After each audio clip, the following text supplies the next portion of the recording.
গিরিধর কিচেনে সবাইকে নমস্কার। আজ আমি নারকেলের বড়া বানিয়েছি।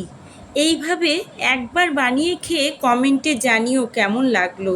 প্রথমে নারকেল কুড়ে তাতে 3টে কাঁচা লঙ্কা, 1 চামচ আদা বাটা, 1 চামচ সাদা তিল আর স্বাদ অনুযায়ী লবণ, চিনি দিয়ে মিক্সিতে ভালো করে দরদরে পেস্ট করে নিলাম। এবার একটি পাত্রে নারকেল পেস্টের সাথে 2 চামচ চালের গুঁড়ো, একটু হলুদ আর 1 চামচ বেসন দিয়ে ভালো করে মেখে নিয়ে বড়ার আকারে শেপ দিয়ে নিলাম। তোমরা তোমাদের পছন্দ অনুযায়ী শেপ দিয়ে নিতে পারো।